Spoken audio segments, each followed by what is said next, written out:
Hey folks, Kilt-Man here, Kilt-Man at your services. How are you all? You're all doing very, very well. Now, before we get into the main reason of this video, there's something I've got to address first of all. Many of you already know what I'm going to say, because the Kilt-Man channel, we're all friends and we all do talk, and many people message me, many people know me personally, and in the last video I did make reference to the fact that my mum, Big Kilt Mama, wasn't very well. Wasn't very well to the point of having the last rites given to her. So not very well at all.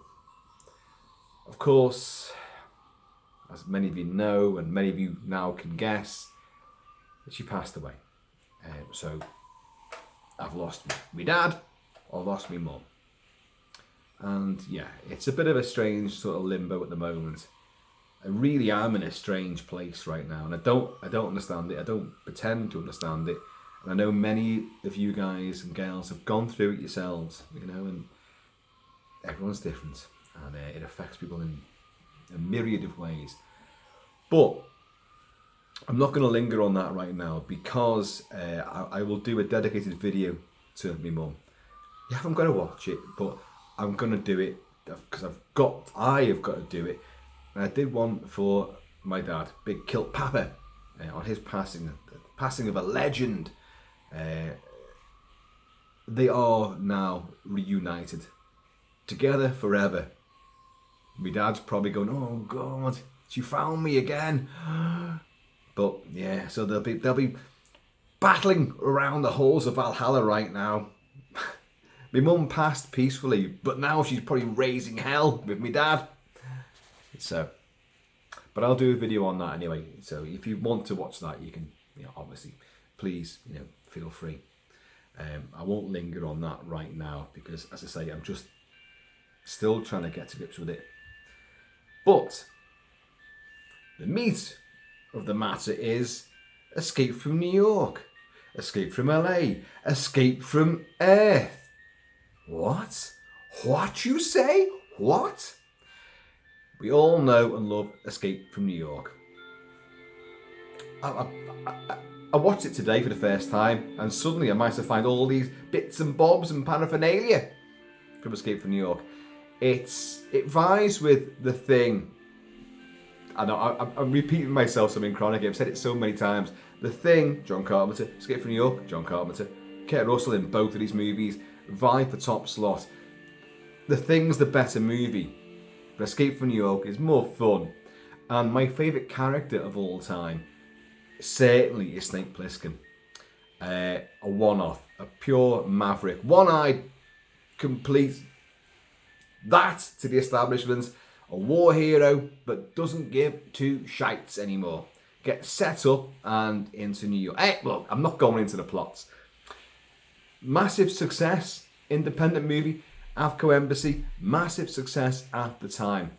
And I loved it right from the way I saw it. Its premiere. My dad, Big Kilt Papa, took me to London to watch the premiere because we'd seen on film 81, it would have been, with Barry Norman, and why not?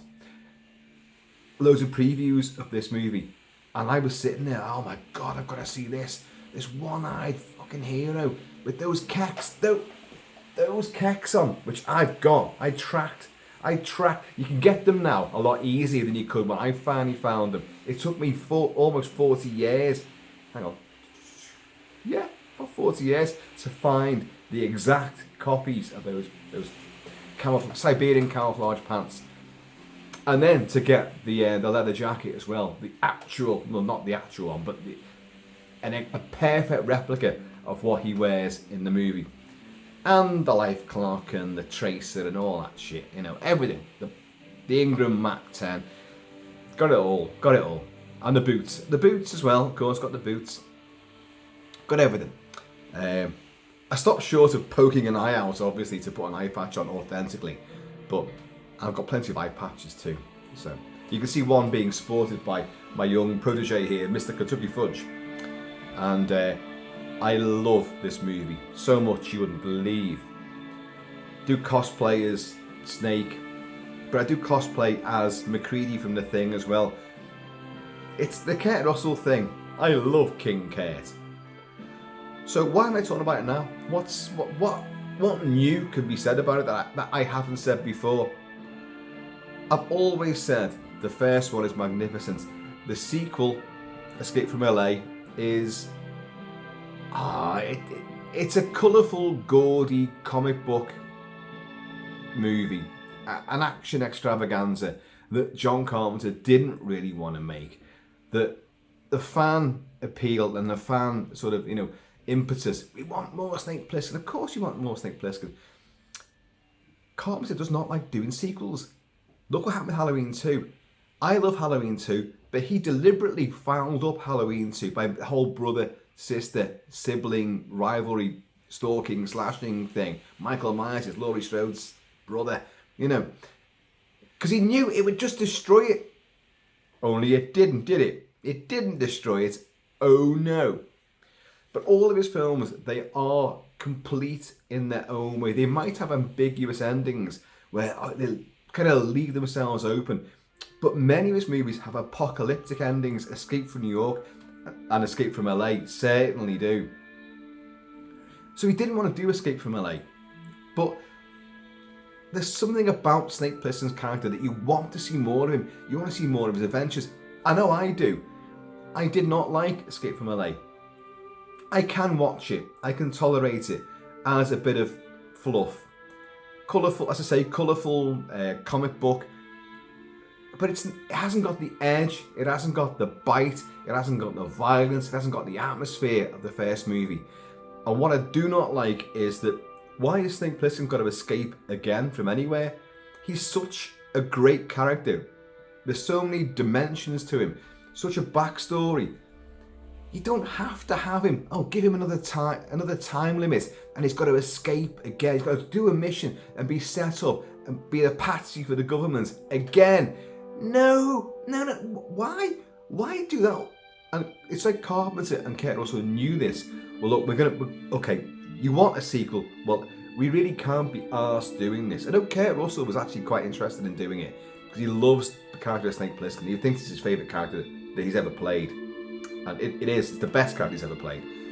But but Carpenter's thinking well, I'll just rehash what I've done before, but we'll set it in LA, so there'll be the quirk there. But magnificently, what they did at the end of that was break the fourth wall, where Snake talks to us and sends the world back to the Dark Ages and just blows the match out.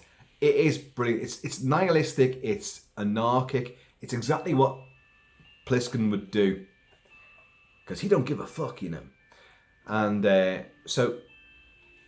because that film was actually quite successful, a lot of people loathed it. I'd say most people tend to loathe it, but there's still a huge fan base for it. And the idea was then, well, let's do a trilogy. Let's do a final one, a capper. Well, that wasn't Carpenter's idea, obviously.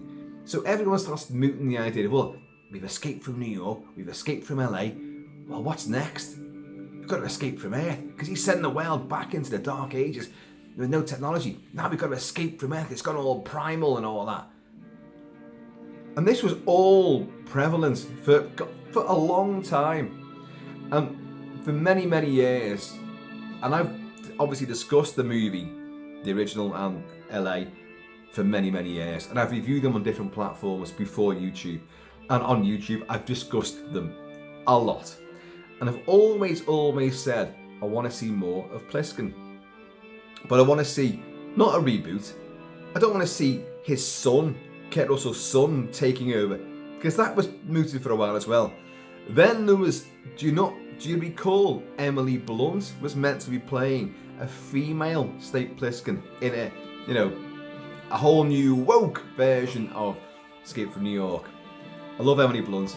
The English, by the way, absolutely top notch. I will be covering the TV series, The English, in depth very soon, because I think it's magnificent. So please run off and watch that now, and then you'll be clued up for when I do my big review. But then, you know, reboots and sequels and reimaginings, all of this stuff. Dwayne Johnson apparently still wants to do Big Trouble in Little China. Oh, what? No. But you know that Carpenter doesn't care. Carpenter wants the god, still a demigod now. I'll give him demigod status. He's still a champion and I love him to bits. But he will sell everything. Everything. He'll sell his own backbone just so he can buy another video game and smoke tabs and be drinking loads and and just play video games all day long. Yeah, it's fine. Your integrity's been blown out your arse, sadly. But you still did create some of my favourite movies. Well, my favourite movies. No question mark there. My favourite movies. You, John Carpenter, you created them. And my favourite characters, McCready and St. Plissken. You did that. And some of my favourite music of all time. Assault on Precinct 13, Escape from New York. Oh, by the way, I'm playing Ennio Morricone's score for a few dollars more. That was because that was from the little bit about my mum at the start. My mum and dad, there's a bit of saloon stuff going on there. My mum and dad loved Clint Eastwood and loved the spaghetti westerns. So that was because of that. But now, of course, give me a second or two. And we shall escape from New York with Moog and synthesizers and all sorts of stuff. It's coming on, don't you worry. And I've just found this. How great's that? Thank you, Mum. You must have left that for me.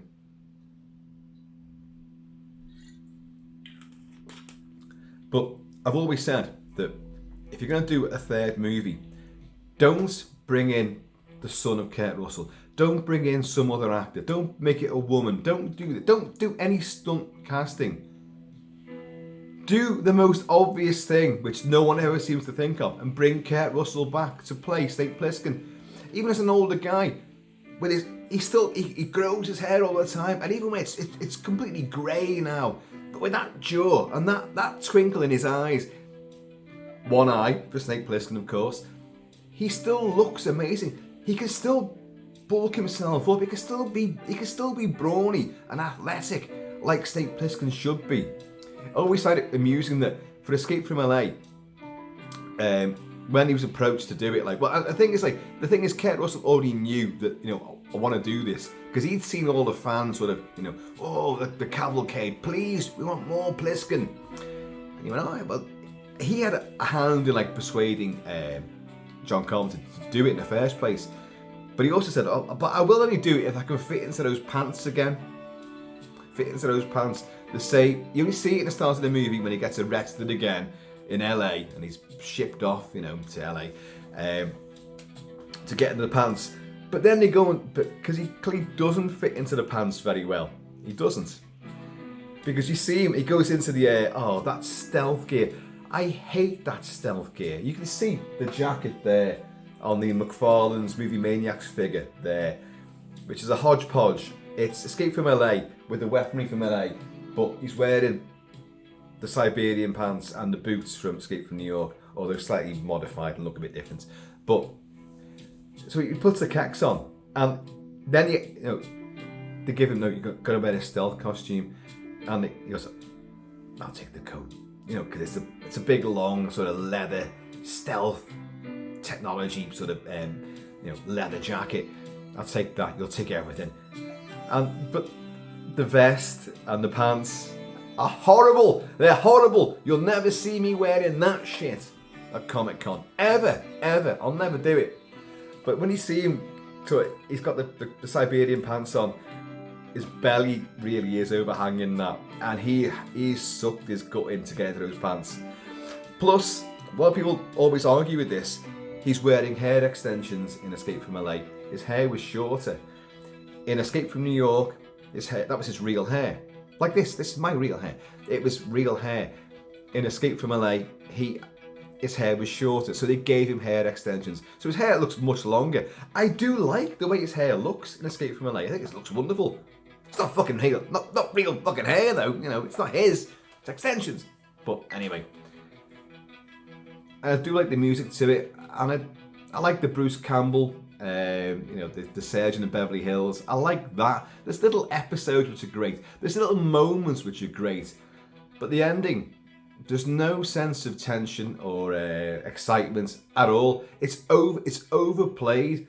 The hang glider assault, fighting with Cuervo Jones, and like trying to get the whatever that fucking device. I can't remember what it is now. It turns off the world. It does this, does that. Holograms, all that shit. Like, who cares? Who cares? And they're trying to crawl towards, and it's meant to be like a big sort of, oh my God, we're on the edge of our seats. Only you're not. You're going like, oh Jesus, get on with it. Just get on with it. It's awful. It's genuinely awful. You contrast that with the ending of Escape from New York. Even when I watch that film now, and I watch it a lot, obviously, when Plissken goes across the 69th Street Bridge, it's mine, but I know where they're planted, you know, as Brain says. And like everyone else has been, Maggie, Brain have been killed, the president's cabbie's dead, the president's been winched over, and Plissken's wounded, battling his way up the rubble at the end of the wall, and the Duke of New York's got Plissken's gun as well. Where did he get more of the magazines from? You know, how many bullets did he actually take with him? That's another debate. It's a movie. And why does a Magnum 357 need a telescopic sight on it? I've covered this all before. It's bullshit, but it looks great though. Cheers. But you look at that scene at the end. He's only got seconds left, really, and like the Duke's coming up behind him, and you just see Plissken just goes, looks at the watch. Yeah, let's see that. That's how long I've got. Hang on. I've still got 22 hours, 39 minutes, and 4:32 seconds left. I've got plenty of time. And he's there. The winter's come down, and he looks at the watch, and goes. And the look on Kurt Russell's face is. It's genuine. You are on the edge of your seat. He's only got a minute and a half to live, and he's now got to fight the Duke. And he dives off like, okay, it's a bit of a shit fight, and it is. Let's be honest. But he's knackered. In many ways, it's more realistic because he's had a crossbow bolt in his leg. He's been beaten to a pulp by slag in the gladiatorial arena. He's been running, shot at, blasted, blown up. He's knackered. And now he's got to fight this guy as well. So he's got to do it quickly. Boosh! Bang! And then gets up again, and then the president does. And it's like, it's brilliant. Escape from LA doesn't have any of that. It loses all of it. I do like the trick with the hologram, and I do like the finale of I'm switching off the world, I don't care, I like that. And the old, the Texas switch and all that, I like all of that element. But it doesn't hang together as a movie at all. But as I say, I've always been an advocate of you're going to do a third one, you've got to bring Kirk back. Kirk is not too old to play Plissken. Plissken can be an old guy.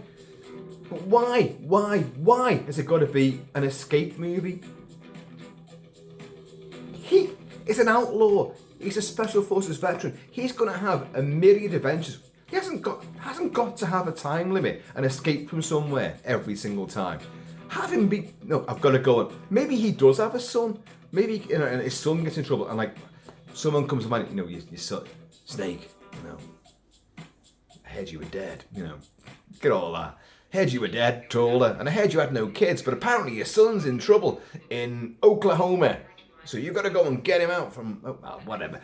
There could be any reasons, any number of scenarios to bring Plissken into a story and adventure.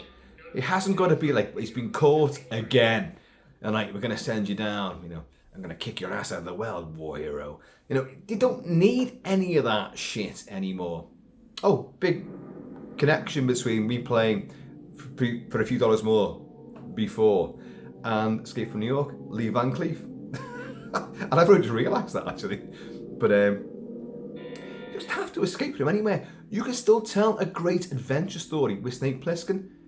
Because rehashing the same time limit and like, if you don't do it, your head's going to explode, or this plague's going to kill you, or whatever, and being set up by government bodies again and again and again.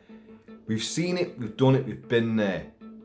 But that idea of escape from Earth was massively put about. And I've talked about it in the past as well on other videos, and that was the next logical thing. And before you say Ghosts of Mars, yeah, we know, yeah. What was his name? Not LL Cool J, Ice Cube, Desolation Jones, was it? And you had Jason Statham in there. Was it Desolation Jones? Either way, it's a good name. Desolation's a good name for somebody. And he's the convict, but you're on Mars. And then you meet these space zombie vampires, Martian fucking, I don't know, piercing freaks. It was shit. Visually, I quite liked the movie, but it didn't hang together too well. But as everyone seems to say, that was the idea for what would have been Escape from Earth for Snake Plissken. It was meant to be the third Plissken movie, but Kurt Russell wouldn't do it, couldn't do it, didn't do it, wasn't asked about it, whatever. And Ice Cube did it instead with the Statham. And Natasha Henstridge as well, wasn't it? The Carpenter and I think, oh god, I forgot the producer's name. Not the girl, not Deborah Hill, and he's had a few female collaborators in his time. Who hasn't? And but they both said no. Categorically, that was not Escape from Earth. That was not a Plissken movie. But it does seem to fit the bill. And the character of Desolation Jones, Smith, whatever, does seem to fit that kind of bill. Nihilistic, anarchic, loner, an outlaw, but also will protect the people around him as well, albeit reluctantly. So the anti-hero thing. It does fit the bill. Anyway, this has been a long introduction, hasn't it, to what the point is. Because, as many of you probably may have seen, because I already know that people have been messaging me as well, about, in fact, including Steve 007 Smith, our good friend and channel contributor, Steve 007 Smith, who we got these fabulous canvases from. He messaged me as well about this news, but because of my mum passing away, I haven't slept really. So around about 4 o'clock this morning, I'd already seen this news. I'd already scoffed at it and gone, this is complete and utter bullshit. But the news is that we have got Escape from Earth is coming, supposedly, with Kurt Russell as Snake Plissken. Oh really? Right, okay, what I'm going to do, because I've got the thing on the screen here, because I've forgotten all the details now. Where is it now? Right, this comes from, this is from Bloody Disgusting, but the idea came from a report from Giant Freaking Robot, which is a site which does come out with bits of, news, genre stuff, but their sources are not reliable, and a lot of it apparently, I'm not dissing these guys at all, but a lot of it apparently, from what I've heard, is utter bullshit. From what I've heard, they just make stuff up. It's clickbait. So what they're saying, right. We've been hearing, this is from Bloody Disgusting, we've been hearing about the potential return of Snake Plissken for many years now. The character, of course, played by Kurt Russell and introduced in John Carpenter's Escape from New York back in 1981. Carpenter and Russell reunited for the sequel Escape from LA in 96, but we haven't seen or heard from the one-eyed badass character in almost 30 years now. That silence has now been broken this week, courtesy of a report from Giant Freaking Robot, with the website reporting that radio silence, this is the producers behind VHS, Southbound and Scream, is in talks to potentially direct an Escape from New York feature film project. Our sources have indicated, this is giant freaking robot, not bloody disgusting. Our sources have indicated that the filmmaking team is indeed working towards that goal, with nothing set in stone at this time. Giant freaking robot, also, which is a great title by the way, great name. Also reports that Kurt Russell is set to star in the Radio Silence directed sequel, but at this time we can let you know that Russell is not big letters attached to the project. Is that your answer? Is that my answer? Yeah, it is my answer. Can you hear Lee Van Cleef in a bit of dialogue from the movie Escape from New York? This could change, of course, and it's important to stress that this isn't an official announcement of an upcoming project. It's a maybe, as the conversation with 20th Century Studios are in the very early stages. At this time, there's not even a script, nor has Kurt Russell been talked to. We'll of course keep you updated as we learn more about this developing story. Folks, not gonna happen. I want it to happen. I want to see another movie with Kurt Russell playing Snake Plissken. As old as he is, and what is he? I think he's 71, 72 maybe. He can still do it. Of course he could. I want to see Mel Gibson return to playing Mad Max. I want to see Stallone play Rambo again to make a better swan song than Last Blood. Please, God, Sly, come on. You know you can do it. I want to see Clint Eastwood do a final Dirty Harry movie, and not the Gran Torino, where you could view it as Dirty Harry in retirement, but you can do it that way. But I want to see these guys not pass the baton on. Sick of that. I'm sick of this pass the baton on to somebody else, and I do not want to see Kurt Russell come to this if it does happen. And I hope, I genuinely, I'm not knocking the idea that someone wants to do this. I champion it. God, I want it to happen. I want to see Kurt Russell as Snake Plissken again. Don't you all? He's a great actor. I love him. He's not. I also love the fact that he's not a good-looking guy. I know many people are going to argue with that right away. But he's not a good-looking guy. That's probably the reason why I liked him so much in the first place, because I knew, hang on a minute, I'm not your classically good-looking fella either, but I want to be him. So you could believe you could be him, because he's got a big granite jaw and all that, a big chinny chin. But he's got a little squashed up, pudgy face as well. And when he smiles, his fucking eyes disappear, as do mine. So, I always liked that about him. But he had the hair. He looked great with like a flat top. Look at Soldier. My God, look at Stargate and Soldier. Stargate's crap. Soldier is also crap. But I enjoy both for the simple fact that Kurt Russell's in it and looks badass and cool. Black t-shirts, and in Soldier, fuck me, did he not get built for that? Wow, he was 10 times the slight exaggeration there. He was many times the size of Plissken, and he looked severely badass. But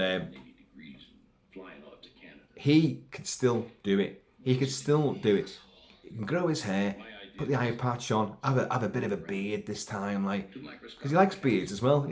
You've seen Kurt Russell sporting the big sort of Wild Bill Hickok sort of massive moustaches and the big beards as well. He's one of those guys, and I love that. So I'd love to see him return to Snake Plissken. But although Escape from Earth is the title that a lot of fans seem drawn to, I don't want him escaping again. Just tell another story. The thing about Plissken is he's a Western style hero, as in the old Westerns. He's almost the man with no name, the man with one eye, comes into town, kicks ass, departs, but there's a price on his head. He's pure American Old West anti-hero. So he doesn't need to be on the run or escaping or having time limits or set up by anybody. He can go in and clean up the town. Look at Fistful of Dollars, which of course is Yojimbo, Kurosawa's original movie. And even Shane, for that matter. So you've got like, you've got your hero goes into town, realises, hang on, there's an angle to be played here, because you've got those badasses there, and those badasses there, both of whom are at war with each other and corrupting the town. I can work for them to destroy them, and then destroy them as well, but making money off both at the same time. Plissken, having an outlaw mindset, could do that sort of thing. So you could actually go almost full circle and tell a story where Plissken goes into a town. If you do set it after Escape from LA and the world's gone into like the Dark Ages, how much more angle does that give to telling, an old West style? Gonna have to go back to primitive weapons again and build up technology again. So you can have guns. Guns will still work, It'd be a Western. You could go in your Jimbo style. I'd love to see that, I really would. Imagine the entire Dollars trilogy reworked with Plissken as the man with one eye.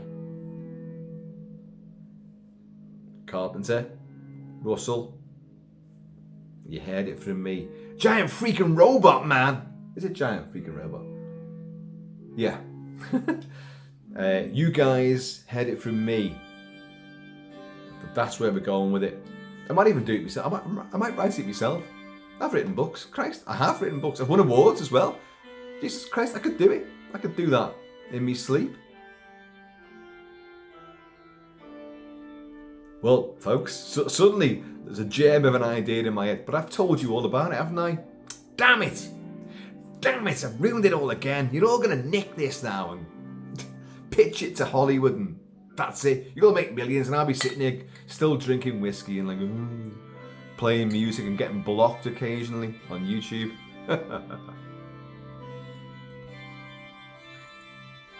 Love this track as well. This is where he's flying in on the glider and the Gulf Fire, and it's Claude Debussy in Gulf Cathedral, or rather a synthesized version of it. And it's so majestically, not creepy, but eerie. I find it quite eerie and almost angelic at the same time. It's a very bizarre piece of music to have played in this movie. Obviously, it changes now as Plissken comes zooming in on the World Trade Center. I have discussed many times about the prescient, almost premonition, devoted style of Escape from New York. How many things came to fruition? New York itself, the cesspit that New York became, the World Trade Center, a plane crashing into New York with terrorists, the president being abducted. I know that's only happened in sort of Mike Banning movies, but a lot of things have sort of permeated into what has really happened in real life since Escape from New York. So I love Plissken, folks. I want to see more Plissken, and I want to see Kurt Russell playing. If I can't play fucking Snake Plissken, then I want Kurt Russell doing it. He's the only man for the job. Not even his son. No, not even his son. His son's great. He's a good actor. And the thing is, but his son hasn't quite got the hair. And oh, Kilt-Man, bloody hell, has it got to come down to that? Well, yes, it has. One of the signature things about Plissken is the hair. That marks his rebellious nature. He was special for ex-Royal Marines. Had very short hair for a long, long time. But the minute I could start growing it again, I fucking grew it because I like having long hair. Plissken's character, ex-Special Forces, turns his back on the bureaucracy and the red tape and the sheer, double values and the snidey, backstabbing politics of his own country, his own government. So he grows his hair, rebelliousness, and wears ridiculous, outlandish gear. Anyone who thinks that you can run around anywhere in motocross, Alpine Stars high points with cleats on the front of them, and Knee pads. No, you fucking can't. Kurt Russell wore obviously very modified soles on those boots for when he's running around, because having spent entire days dressed as Plissken, Manchester, London, Liverpool, Comic Con, and even off my own bat, not even going to Comic Con, just patrolling around when not kilt wearing, I'm wearing, because if I don't wear a kilt, there's got to be a damn good reason why I'm not wearing a kilt, and usually it's because I'm doing cosplay. But in those, just walking around in those boots, they're motocross boots, folks. You're meant to wear them on a motorbike.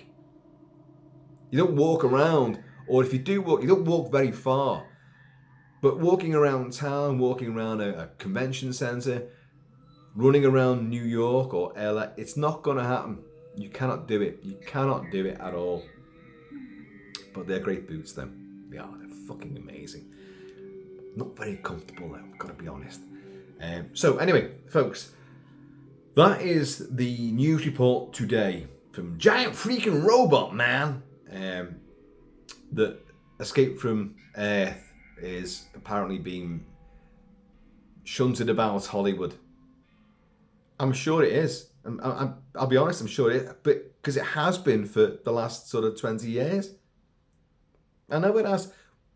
Fans have always known about this, and there's always ideas to get, Plissken back.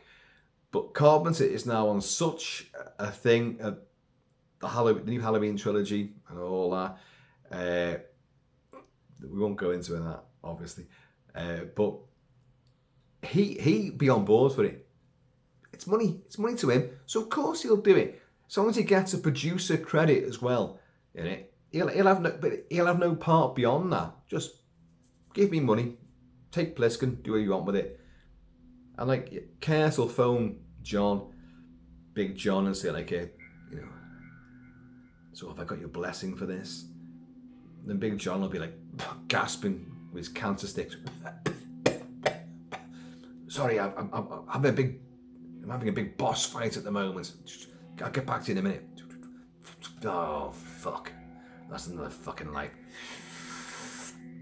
What are you saying there, Kurt? Can I have your blessing to play Snake Plissken again? Who's doing it? Does it matter? No. Are they paying you? Yeah. Are they going to pay me? A lot. Do it. Bye, Kurt. And that's sadly the way it's going to be. Big John, prove me wrong. I love you to bits, but you proved to be nothing but an absolute fucking pimp for your own stuff. You have. Don't believe me? The Fog remake. Anybody ever says, oh no, he looks after his properties. The Fog. Assault on Precinct 13, the remake. Really? Oh really? Nice idea. We're going to swap it round. And it was a clever conceit. But the film was still shit, wasn't it? It was. But, and now don't do this with Escape from New York. And definitely do not do it with The Thing. Oh, because there's still talk of remaking The Thing. But we're going to do the full version. Oh yeah, bullshit. From the original novel, John W. Campbell and all that, and you're going to bring in, obviously, apparently, Lovecraft's At the Mountains of Madness and all that. Oh, really? Yeah, okay, yeah. Let's see. Folks, I've been always Shabby Kilt-Man.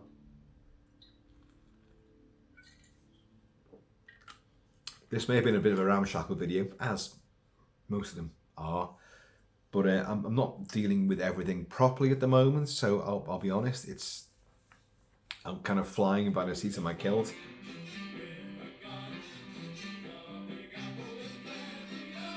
Isn't it brilliant?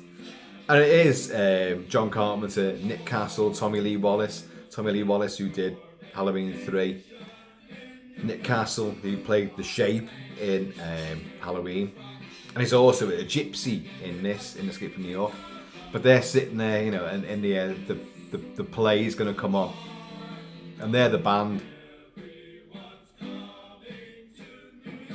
And you meet Ernest Borgnine as Cabby. I think, isn't he fantastic in that?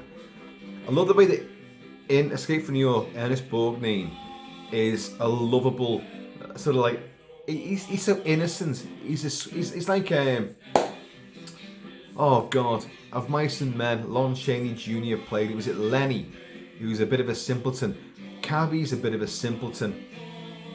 Yes sir, I've been driving this very same cab for 25 years. So hang on, you were driving a cab in New York before New York became a prison. How come you're still driving a cab? Were you a criminal as well? What happened? What did you do that made you stay there? Or did it give? I'd love to know this. Did it give people? Well, look, everyone's coming out of New York right now, and we're going to turn it into a maximum security prison. So come out, wherever you are. If you're not a criminal, come out. If you are, stay where you are. How come Cabby stayed? You know, I've been driving this very same. But he is a bit of a simpleton, isn't he? And he's a lovable sort of rogue. And when he sees like Plissken going in the theatre, like, and he's like, he's singing along, I wanted to catch that show. And it's like, and he sees Plissken, and like, what does he recognise exactly? You know, the swishy hair, and the combat kicks, and the liquid vinyl. That's what they call it, liquid vinyl, muscle tee. What does he recognise from behind? Those pants are very tight. Is it Snake's firm pale butt cheeks? And Cabby's there like.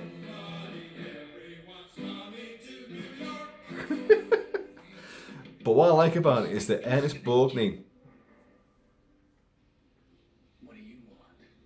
Nothing. I thought you were dead. Hey, you don't want to walk around down there, Snake. Snake can walk anywhere. Borgnine, in so many other movies, was one tough son of a bitch. And it's funny how he downplays all that and becomes this lovable rogue in Escape from New York. A tough guy movie. When the likes of Emperor of the North with Lee Marvin and The Wild Bunch, oh my God, so many other westerns where Borgnine was a fucking severe badass, took great pleasure in beating the shit out of people, and he was a big guy. Oh, I should have timed that, shouldn't I? Bang, clang, clang. The crazies. And you want to see more of them, don't you? In the novelisation by Mike McKee, who wrote the novelisation of Escape from New York, which is brilliant, by the way. I do recommend it if you can ever get hold of it. I got it at the time, so you'd be lucky to get hold of it now. The crazies, there's a lot more about what they do and all that, like, and it's pretty, you know, they are genuinely savage. I love this music though. And like the way Plissken's just like, what the he knows that and they're all coming out from the sewage and the manhole covers, they're all coming up like, and he goes into chock full of nuts and he meets Susan Hubley, who was Mrs. Kurt Russell at the time. And at the time, John Carpenter was married to Adrienne Barbeau. You know, every time I say her name, my heart skips a beat because she was such an obvious, adorable femme fatale in movies. Oh my God. I mean, these days now, I have to make do with Holly Willoughby or Holly Willoughby. Yeah, but I heard you were dead. Adrienne Barbeau. Oh, folks, I was going to end this, but we're going to get onto my favourite piece of music in a second. From Escape from New York, I mean.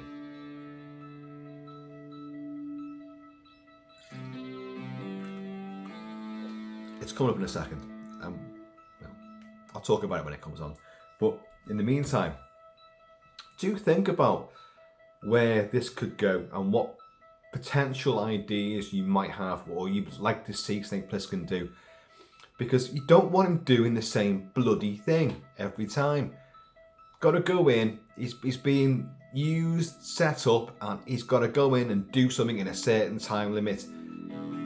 It's been done twice now, and the second time was unnecessary. First time worked like magic. But Escape from Earth, it sounds crap. It's a crap title, but it kind of Escape from New York, Escape from LA, Escape from Earth. It's the logical thing to do. What You did know. I teach you? You are Isaac Hayes and Donald Pleasance. I can't hear you. Would you ever have thought of that ever being? The Duke of New York, you're a number one.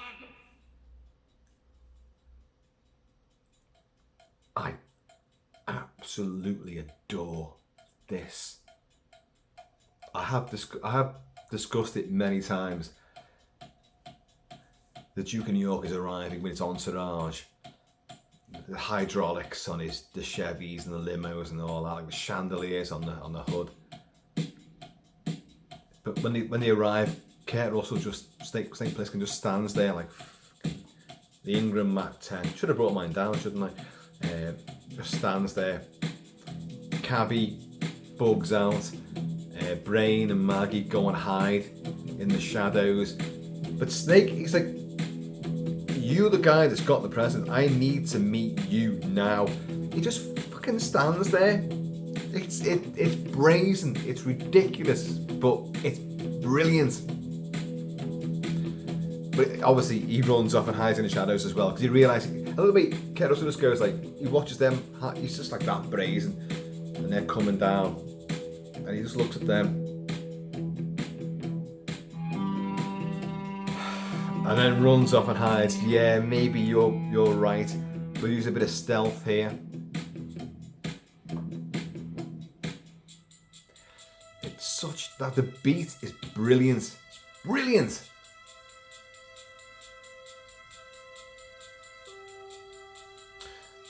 So yeah, sorry, reading further on in this news report, Matt Bettinelli Olpin, Tyler Gillett and Chad Villetta or Villela are the members of Radio Silence. These are the guys who are coming back with Scream 6 next year. And it's Radio Silence who are going to be, or supposedly going to be doing Escape from Earth. So guys, does that fill you with hope and optimism? Does it? Well, if you brought John Carpenter back to do it, would that be any better? After everything I've just said about John Carpenter being still a demigod, I don't think he's the guy to do anything now, directing wise. Oh, I'd love it. I would love him to prove me wrong, and I would be the first to go, oh my god, and bow down again. But I've seen Village of the Damned. I've seen Ghosts of Mars. I've seen I don't like vampires. I know a lot of you guys do.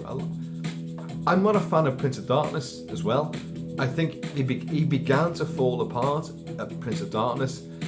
Big, overblown atmospherics, but a great idea, a great premise, but a really badly told story with a huge middle sequence where Carpenter does this a lot. He's guilty of this in many movies. He'll have a middle sequence where nothing happens, and in Prince of Darkness it's where you've had the first night of troubles and people getting possessed and like, oh, there's zombified people, and then they're hiding in various rooms. Dennis Dunn's stuck in one room in a cupboard or something, and everything they're trying to get through to him and trying to possess him and kill him, and they're trying to bring him through to another room, and then everything stops for an entire day, and nothing happens. It's like Carpenter just completely took his foot off the gas, and everything just stops. You are the beyond Hitchcock And Argento's the same. Argento dropped the ball with his movie making as well. I've talked about that a lot. But after the likes of Halloween and Assault on Precinct 13, where you built up and up and up with relentless crescendos of horror, set piece, and building to a big climax with a fabulous ending as well. You know, Prince of Darkness, you're not building up, you've built up and then you've dropped it completely for a good 5-10 minutes of like nothing. You're right in there, yeah. What they're doing, they're just standing there. All that tension and suspense has evaporated. That is bad narrative. It's bad storytelling. It's ruined the momentum of your movie. And for me, Prince of Darkness never recovers from that. Never. It has a lackluster climax as well. But it's the big, the big John Carpenter bashing channel.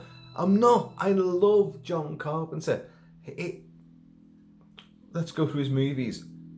Dark Star, I love. I think it's genius. I absolutely adore Dark Star. Fabulously funny, and some actually haunting moments as well. Some Precinct 30, fucking hell, absolutely amazing, awesome movie. Taboo breaking, killing the young girl, Kim Richards, is it? From Escape from Witch Mountain and from The Car as well. Halloween, say no more. The Fog, say no more. Got faults to it. Got faults. You know, 6 victims, telling the audience that you've only got 6 victims and you killed 3 in the first 15 minutes. Who are you? Not a good idea, but still a genius movie in atmosphere and build up and suspense. Fantastic. Elvis the movie with Kurt Russell. Actually great movie. Not seen it for a while, but I do love it though. After that, what are we talking there? The Eyes of Lord of Mars. Yeah, he produced it. It's a TV movie. He did direct it actually, didn't he? Yeah, it's great. I do enjoy the movie. Not seen it for a long time again. Escape from New York. Fucking awesome. The Thing. Enough said. If you didn't make any other movies after this, John, after The Thing, wouldn't matter. You'd retire a genius. But you did make more movies. Starman, actually love it. Actually, I like Starman quite a lot. Christine, brilliant. Actually, one of the best genuine adaptations of a Stephen King novel. Really, really good. I loved the novel of Christine, and I do love the movie as well. Whereas I liked the novel of The Shining, but I adore Kubrick's version of The Shining. I think it's better than the book. I've said it many times, so it's hardly shock revelation there. What's next? Big Trouble in Little China. I've covered it a lot. It's beyond its time. It's beyond any time. It's kung fu. It's western. It's mysticism. It's horror. It's sci-fi, fantasy. It's everything. It's genius, absolute genius. It's way, way beyond its time. And I be honest now, we haven't reached the time where Big Trouble in Little China actually fits. It's still ahead of its time. It's ahead of our time right now in 2022. That's how good and far-reaching that movie is. They Live, of course, genius. But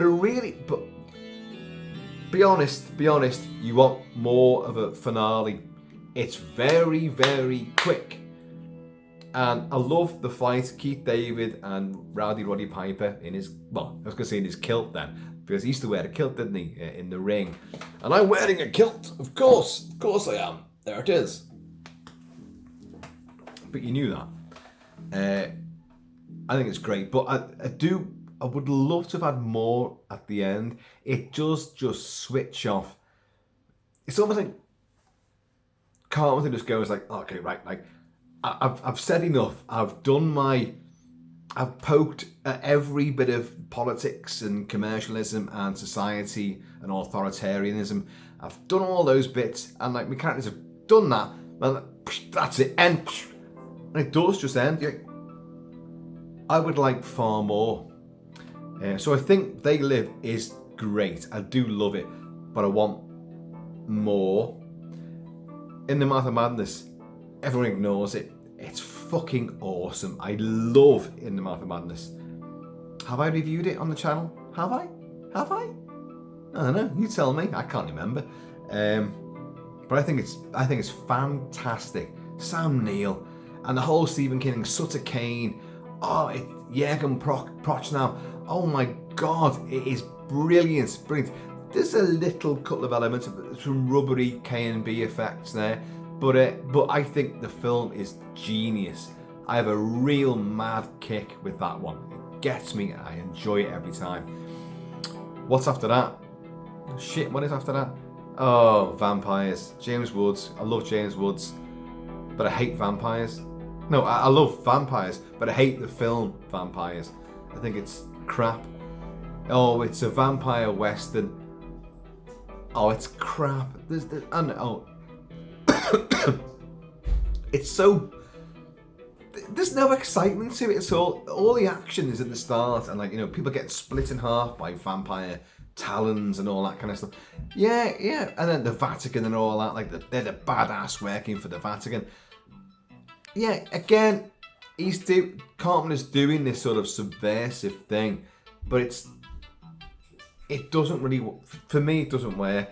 I find it very boring, and I find I love James Woods. I think James Woods is a fabulous actor, but I find him incredibly irritating in this movie, and so obviously trying to be badass and anti-authoritarian and the anti-hero. It just doesn't work for me at all. What's next after that? Village of the Damned. Could have been great. And I think it would have been great, but it was hampered with budgetary reasons and behind the scenes stuff taking place. The film he wanted to make did not transpire.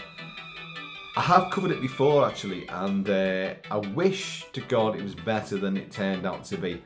But there are good elements in there. But the whole thing as a whole is a massive disappointment. What's next? Body Bags. Yeah, the anthology thing. It's alright. It's no great shake. That is not exciting or fantastic. But there's a couple of good stories in there. It's interesting enough. What's his face from? Oh my God, what's his name?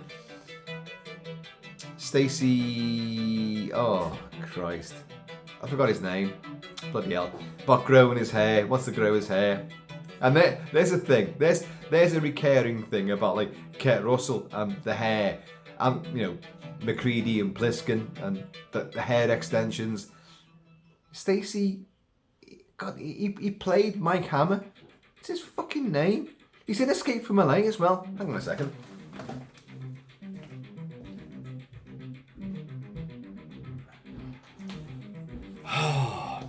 I went and looked over at the big canvas poster over there for Escape from LA, and it doesn't say his fucking name. Damn it!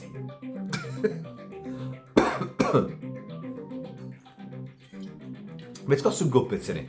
And then what did he do after that? He did The Ward. Now with Amber Heard. Yeah. I like The Ward. I actually think there was some flourish there to that movie. Nobody ever talks about The Ward. And I can understand why, because in the first few seconds, you know exactly where this film's going to go. Like Shutter Island, you know exactly where it's going to go. And oh God, didn't they get praise for Shutter Island? Yeah, it's this gothic, brooding masterpiece. Yeah. In the first few seconds, you know exactly what that story is. So we're going to go through, got to sit through 2.5 hours of this. I know where it's going. None of this actually is happening. That bit might happen, but I know where we're going with it. I know who you are.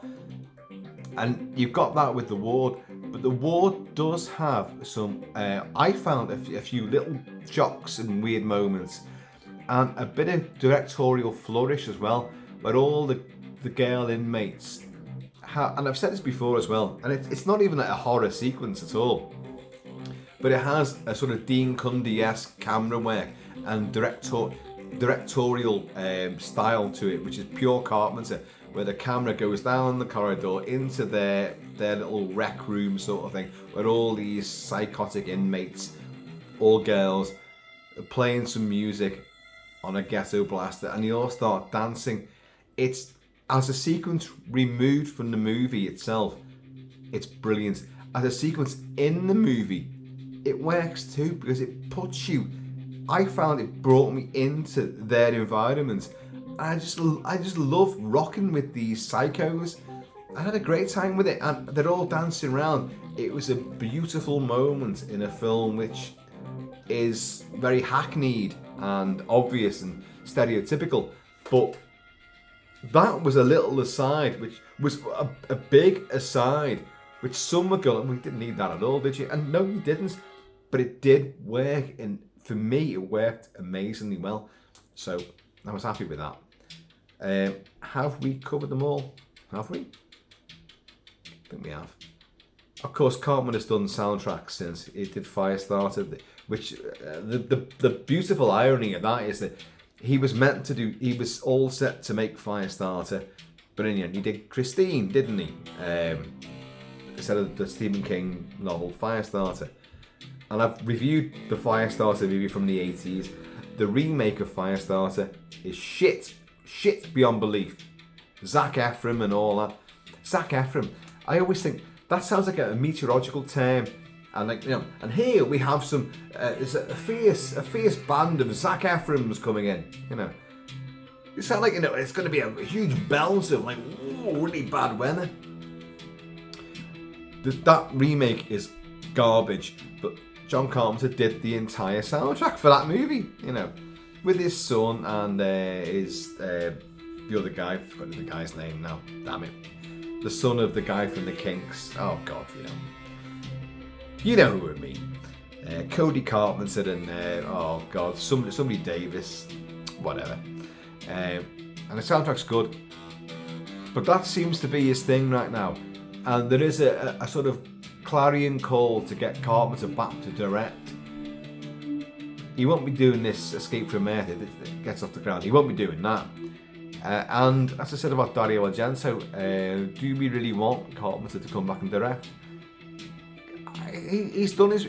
He's done enough now to cement himself as, you know, one of the gods of cult and genre movie making.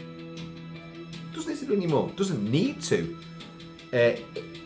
Be great to see him do something, but I don't think he can. I genuinely don't think he's got it in him now. Oh, am I ending on a sour note there? No, I'm ending on a very realistic note, to be honest. Have my zips dropped down? Yeah, there you go. They should be up there, shouldn't they? You never saw like Plissken going, oh, I just got straighten this up, like. Wouldn't you? Yeah, I'm coming to New York. I'll give us a fucking Kevlar vest. You know, I know my gear's uber sexy, but I'd rather wear bulletproof stuff right now. Just give me Kevlar. I want more than just a revolver. What? Even the 81 film was meant to be 1997. Why would you have a fucking revolver? You'd have multiple automatics. You know, and like loads of ammo. You'd have an assault rifle, not a fucking. The Ingram Mac. Do you know what the Ingram was devised for? It's go into a room and kill everything in the room in one burst. 30 shot, is it 30 or 35? Do you know what? I can't remember. And it's gone within seconds. Well, within 2 seconds, the whole lot's gone. High velocity, high caliber. You wipe out everything. It's not an assault weapon. It's very assaulting when it happens, if you're on the receiving end of it. But it's not the weapon you go into any environment with. It's a machine pistol. It's what it is. John Wayne used it. Other people have used it in other movies, but it's. Kill me now, Snake. I'm too tired. Maybe later. Yeah, I've got another deal for you. I want you to think it over while you rest. I want to give you a job. We'd make one hell of a team, Snake. The name's Plissken. And here we get the Snake Shake, which was meant to be the end theme for the end credits theme for Escape from New York. But Carpenter thought it was too upbeat. I think it's genius, and I think it does fit the character of Snake as well. And I love it. It is uber catchy. But I've done a video on this. You've got Lee Van Cleef saying to him, like, look, we make one hell of a team, Snake. I've got a job for you. I want you to think it over while you're resting. What would that job be? What would that job be? And there is your sting for your third movie. Okay, we have lost Lee Van Cleef a long time ago, but you could actually, would that work? Do you know what? I was going to say maybe you can have Police Commissioner Bob Houck, or whatever he's gone on to, look, this is the job. You can still make it work. It could be maybe Snake did finally take a job with Bob Houck as a bounty hunter, as an assassin, as something. What's Bob Houck got going? Bob Houck is ex-Special Forces himself. They knew of Plissken, and Plissken knew of Bob Houck. Houck is now... What is it? Fake news. I've gone very Trumpish with me fingerisms. Bob Houck went from Special Forces to being Police Commissioner, but he's got something else going on. That's where you want to get this story going. What did Bob Houck really want to do? What would he have in mind? He's working for the man, but he wants the big outlaw to come and work with him. I've got an idea, we'd be great. We can work as a team. Blah blah blah. What would it be? I did do a video on that actually a while ago, and I'm not sure what the hell I said about it now.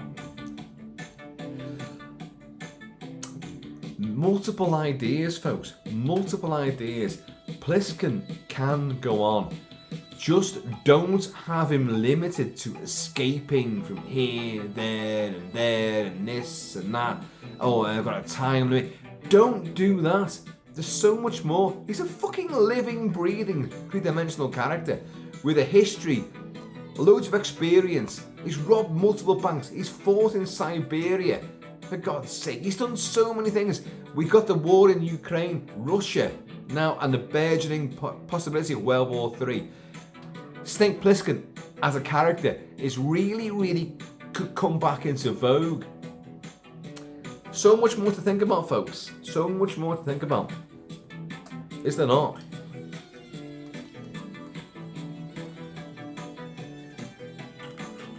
Don't deny it. Your little minds are all, oh yeah, you can do that. Oh yeah, lunar bases, NASA conspiracies. Oh yeah. We can still have escape from Earth, and he's got to go to Mars. He's got to do. Plissken could do anything. He could be anything. And the older Kurt Russell now playing the older Plissken can still work. Like Conan.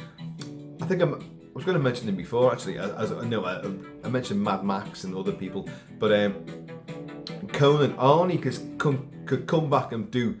Well, he's still set to do this, to do King Conan. Let's hope so. And King Conan, I've got multiple. I'm pointing over here because in that cabinet over there, I've got lots of King Conan comic books, and they're brilliant. He could still be an old guy. Arnie can still get in shape and still swing a sword around, and you could do all sorts, and you can tell a great story. And you could for Conan, you could actually you could do it with having a younger guy, Momoa, playing him in flashbacks, maybe large swathes of the movie with Momoa playing the younger Conan, and campaigns which are going to come back to bite the older Conan on the arse. And in his kingdom, you know, the crown of Aquilonia upon a troubled brow. You got him, and he's still going to come out, because that's a lot of the comic books. He comes out for a final battle, you know, and it'd be Arnie. And I mentioned Momoa because although the Jason Momoa version of Conan the Barbarian is garbage, but Momoa is brilliant as Conan, and he looks the part, could be the part, really could do Conan again, but with better writing, and it's just a better story. But there's a lot of that Conan movie which worked, but only makes it all the more frustrating that it does fall to bits big time, and you go like, oh shit. When really there's lots of good little bits in there, but we're too quick to go like, oh wow, it's fucking shite, I'll never watch that again, it's complete turd. It's not complete turd. There's lots of great moments there, and you had a great Conan in Momoa. The Frazetta look of Conan, but he had that. Arnie looks nothing like the Conan that Robert E. Howard wrote and that Frank Frazetta depicted in his artwork. Arnie looks nothing like that.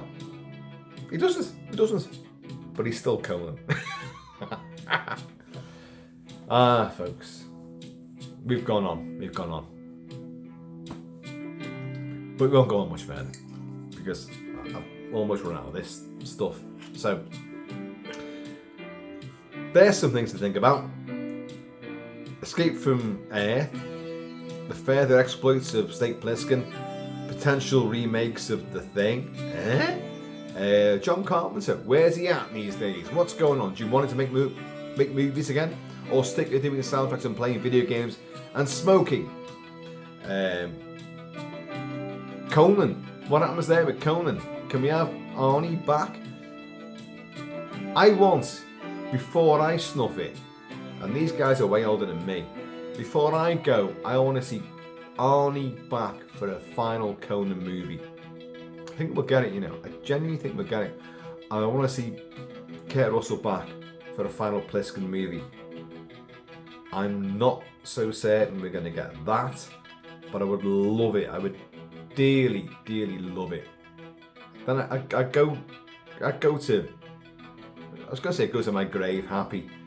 I'm not going to my fucking grave. I'm going off. I'm being blasted off into space. I will escape from Earth.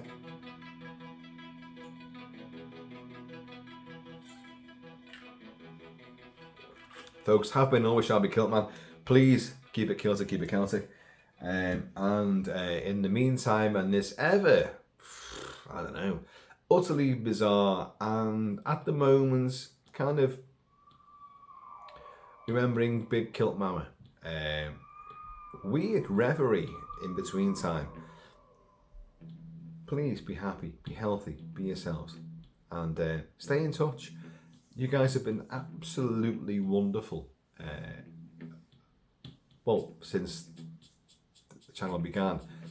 But when I lost my dad, when I lost my mum, you guys have been truly wonderful. I can't say too much about that. And the weird thing is, the vast majority of people who've been in touch, I've never actually met. But I feel like I know you really, really well. And that's wonderful. That is genuinely wonderful. You sit and watch this shit all the time. But we do have, a lot of, communication. And I got to know a lot of you as well, behind the scenes, and that is a wonderful, wonderful thing. It broadens horizons. It makes friendships around the world, and it's genuinely lovely to have that. And this platform has given me that chance to do that, and I love the fact that there's so many great people, on board, and we can have such a great laugh as well. And you always know what you're gonna get. You're gonna get this, that, and whiskey, and just a load of bullshit, and then you get this, and somewhere within all this, you get something of value. I hope. I don't know, folks. Anyway, I'm gonna see you all later.